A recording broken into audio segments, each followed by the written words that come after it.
Hi, I'm Jim Doti. And I'm Kristina Dodge. And welcome to Dialogue.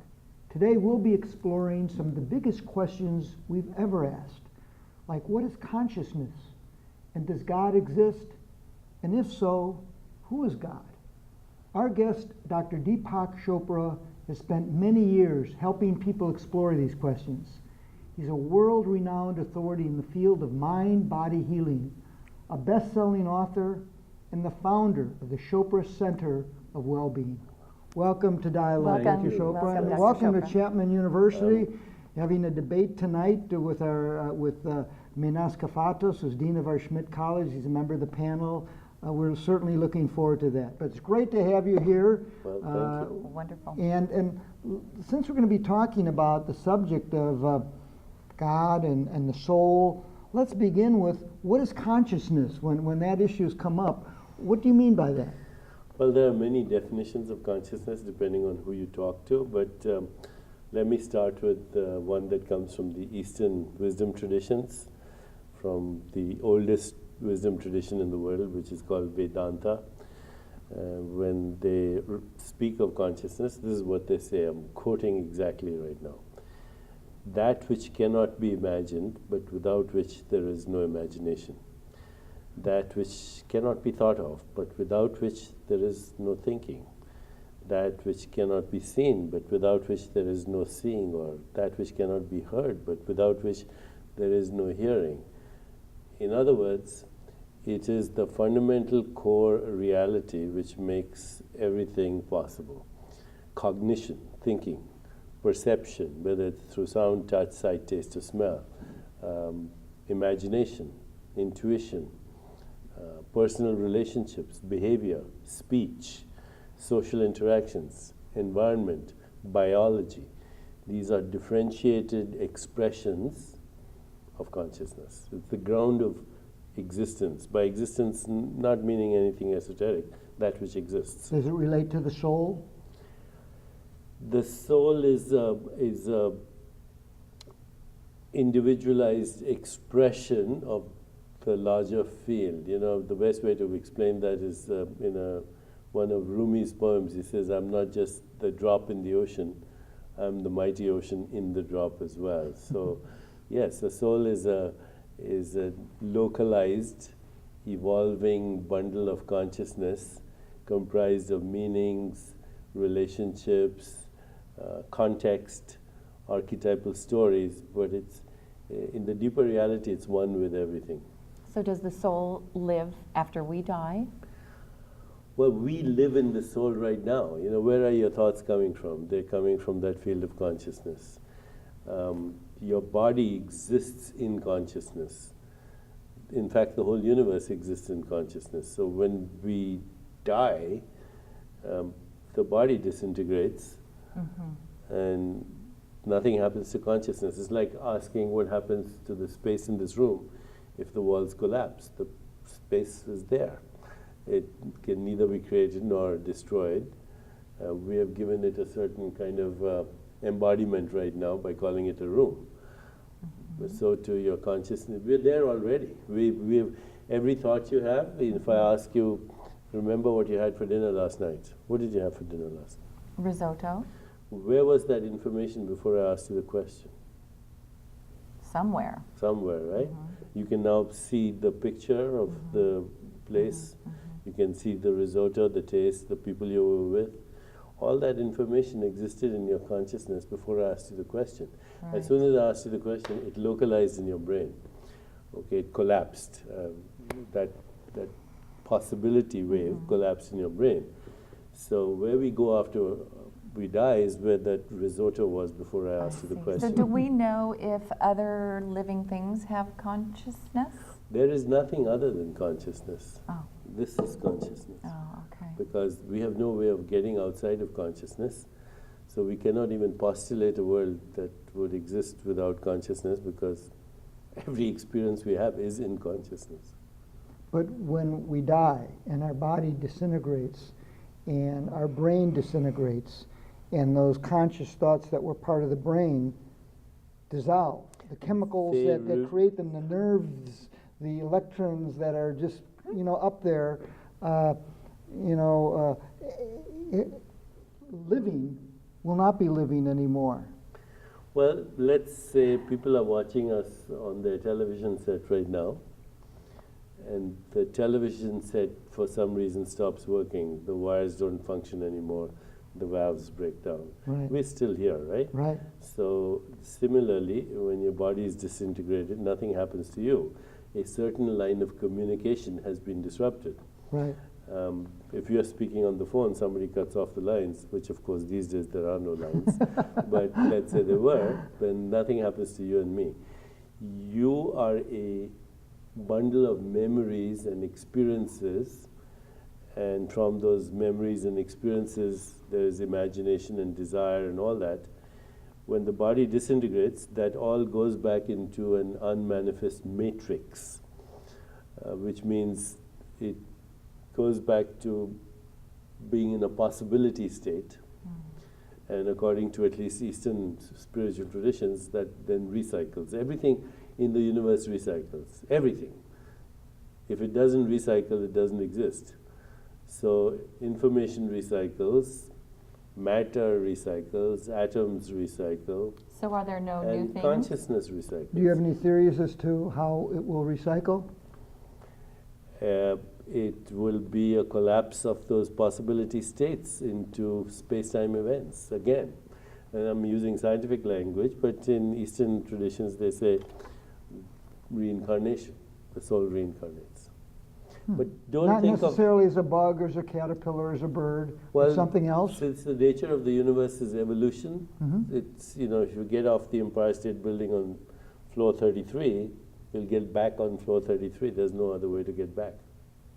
So you won't come from the basement. I see. So The higher elevator is level. going up. Well, that's So is there something anything to be new? optimistic about, I guess. Yes. Are there any new ideas, or are they all just recycled ideas? No, there's creativity. And so you have to answer, what is creativity? I would say creativity is a discontinuous quantum leap in context and meaning. So because evolution is punctuated by creativity, there's always emergence of new forms and phenomena. Now, most biologists would say, the human species has reached its evolution, but I don't believe that's true. I mean, why I should hope we not. stop now Yes. if we haven't, stopped before? I'd like a third arm or something, Yeah, but more the evolution of I'm not consciousness. going there. See, Dr. Jonas Salk used a very good expression. He said, metabiological evolution. Meta means beyond, so Yes. metabiological is evolution of consciousness, and ultimately the evolution of the consciousness of consciousness, because we are conscious of being conscious. Where is the me that knows that I know? That kind of thing. So Yes, this yes. may be an instrument, an activity of the universe through which it is becoming self-aware and moving to the next phase of creativity. Fascinating. So, Oh, go. I was just saying, in higher education, and oftentimes there's this division between what they call faith and reason, and there's a spiritual side and a scientific side, the reason side. Do you see that disciplines like mathematics, biology, physics is separate from the spiritual side, or to understand the consciousness, to understand the soul, to understand the possibility of a God, that you need reason, you need science for that? Does it help you in that understanding? First of all, I don't see a conflict between reason and reality, but there's a little bit of a flaw in there. Mathematics, biology, physics, the sciences are activities in consciousness, right? Right. Mathematics is an activity in consciousness. Now, it very elegantly also describes what's happening in nature, which is quite mysterious. How do mathematical insights in the consciousness of mathematicians conform to the laws of nature? Because nature is one. Nature doesn't divide its activities to what's happening inside your head and what's happening out there. It's one activity. An electromagnetic storm in your synaptic networks, as far as nature is concerned, the mechanism is the same as the electromagnetic storm in the sky. It's the same electromagnetic activity. So science is based on what we call a subject-object split. I am here and there's the universe. But actually, that's a false premise because nature is one, right? The subject of experience and the objects of experience are all of nature's activity. So I think science has to graduate to the next step and get away from the premise that we can only study as if from the outside. There's no way of us getting out. How do you measure the universe from inside the universe? And if you say, I want to be totally objective of the universe, then get out of the universe and observe it from outside the universe. You can't do that. You're contained in it. You are an activity of nature, of the universe, as much as anything else, the stars, the galaxies. And I think the next step in science, and this is what Menas and I have been discussing, we need to evolve to a holistic science that takes into account the objects of the universe, the observer of the universe, and the process of observation. They're all kind of entangled with each other. Like a unified theory. Ultimately, Something we have to get to that unified field theory. But Einstein was after. Only yeah, he was but they never included consciousness as part of their unified field. You know, they were all trying to unify the forces of nature, whether it's electromagnetism, the strong, weak interactions, gravity. Keeping consciousness as a separate thing, when of course consciousness is an activity of the universe because it's an activity that's happening through you and me right now, right? Our activities, it's very egocentric to think that this is what I am doing when in fact me is also an activity of the total universe. Wow. So we all have perceptions, and everybody has a different perception. So whose perception is correct? Well, the great Lord Buddha once said, you know, one of the eightfold path of enlightenment is right perception. He said, right perception is either no perception or all perceptions. So, you know, let's say a mosquito is looking at this or a honeybee is looking at this. The nervous system of a honeybee is totally different from yours and mine.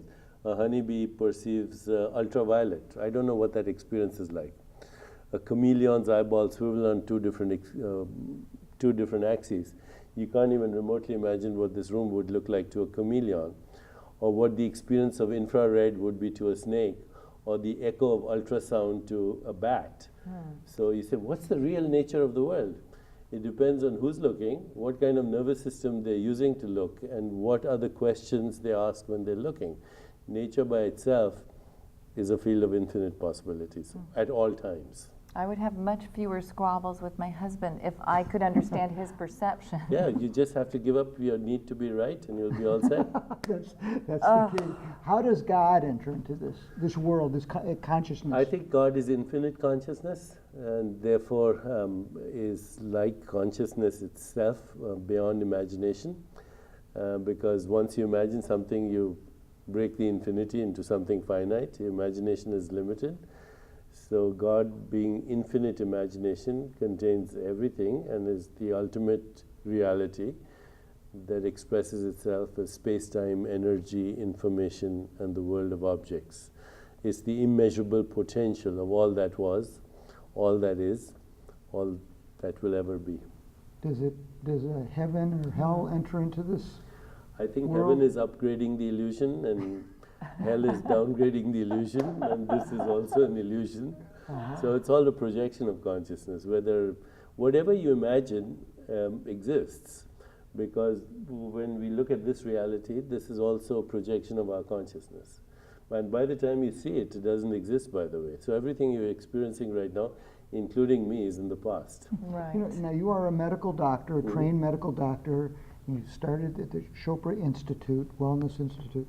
How did this evolution in your own life take place? To think these deep thoughts, these thoughts are the most significant metaphysical issues one can think of. Well, you know, if you really look at the word healing, it's the same as the word holy. Healing, health, holy, wholeness, they're all the same thing. I became fascinated with the whole science of healing because when you go to medical school, nobody talks about healing. They talk about, we practice medicine, practice, and we treat patients, but we never heal. If you say Yes, heal, then you're a fraud, okay? Right. But yet, as any physician will tell you, that there are people who actually get cured. They have bronchial asthma and they don't have it anymore. They have rheumatoid arthritis, it disappears. So something is happening. And what I realized is a long time ago that what was happening was a return to self-repair, self-referential status, and what we call homeostasis. Homeostasis is, self-regulation. And that's the natural state of our bodies. So when people either lost their fear completely, and now we know that fear has a biology, when you feel fear, stress hormones go up, adrenaline, cortisol. So when there's complete loss of fear, or when there's the experience of love, which is, not just a sentiment, but I'm totally one with everything that exists, that has a different biology. And that I realized very early on that different states of consciousness have different biological expression.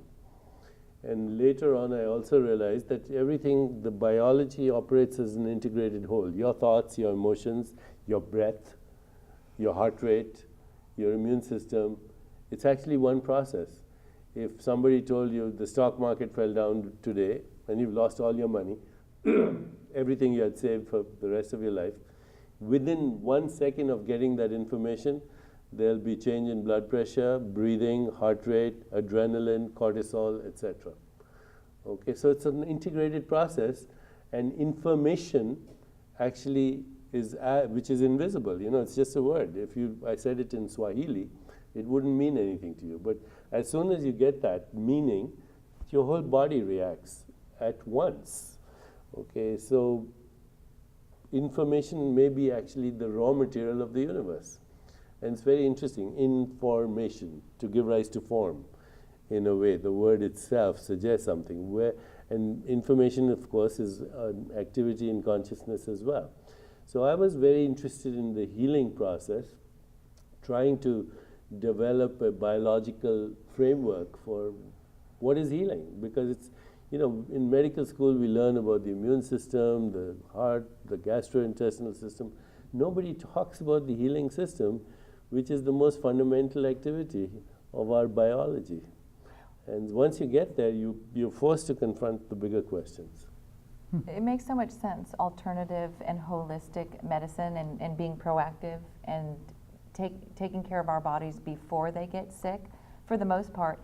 But it seems to me like we're climbing on board so slowly on this revolution. And why is that? Because it really makes a lot of sense. I mean, Western medicine seems to really just give you something to alleviate the problem. Yeah, because medicine as it is understood is still based on a reductionist model in science that figure out what's happening at the level of molecules, or figure out the mechanisms of illness.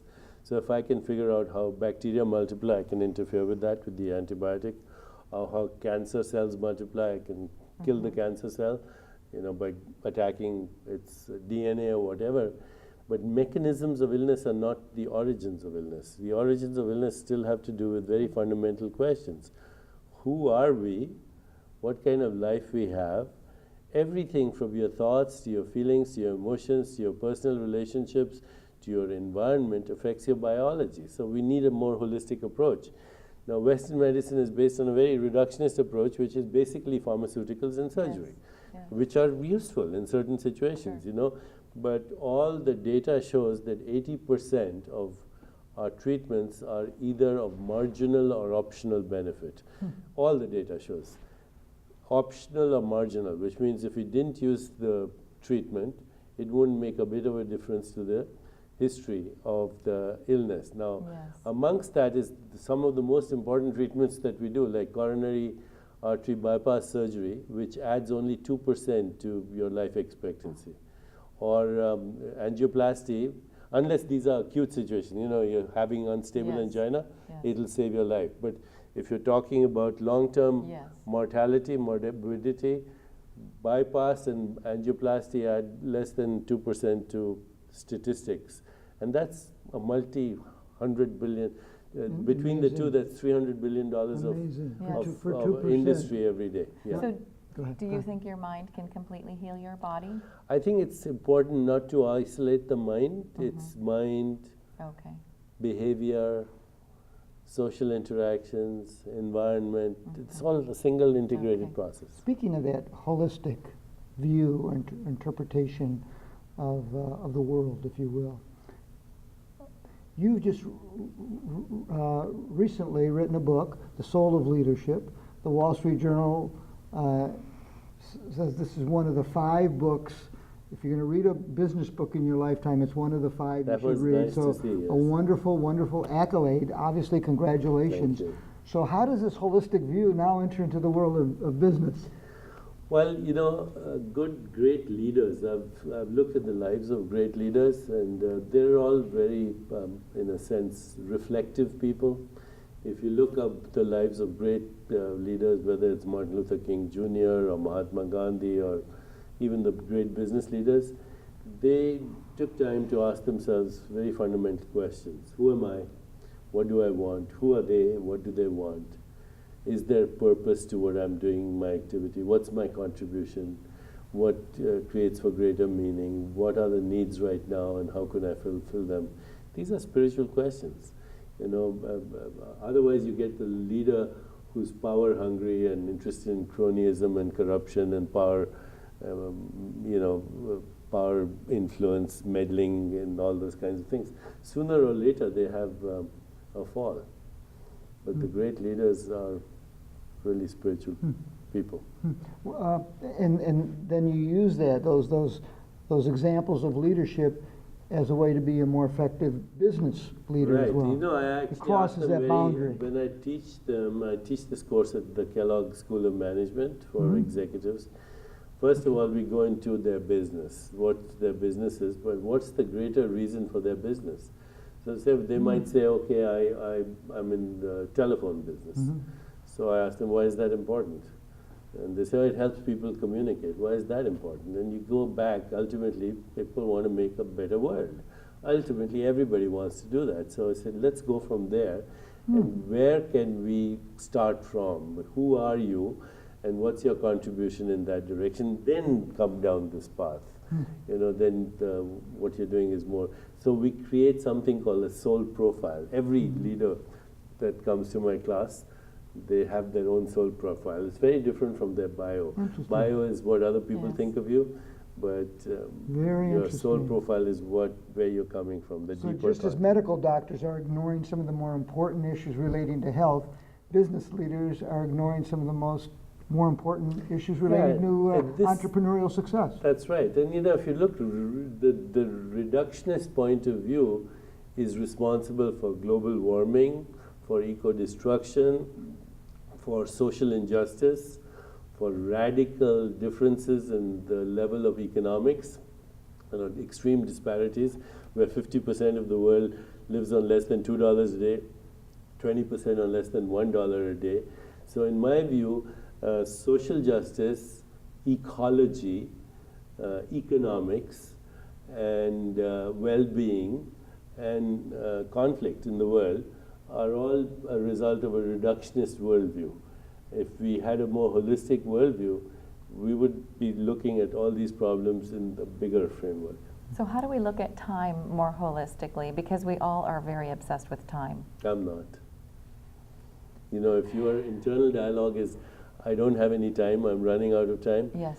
actually that has a biology. Your heart rate speeds up, your adrenaline goes up, your blood pressure goes up, your platelets get sticky, and such a person, when they suddenly drop dead, they've run out of time. Because they're saying to themselves, I'm running out of time. Self-defeating So cycle. stop saying I don't have any time, because all we have is eternity. Yes, Time is yes. just an artifact. Time is something, there's no linear time in the universe. It's all cyclical anyway. The same cycles repeat themselves every day, night and day. If there is linear time, it's over billions of years anyway. So I think if you change your relationship to time, you'll change your biology. And how do you not look at the past? Because we learn everything from history. But the Buddhists and whoever say, why do you look at the past? You can't change that. That happened a long time ago. It happened a minute ago. But we're in a world where we study the past and history. You know, there's saying in the Vedanta, I use memories, but I don't allow memories to use me.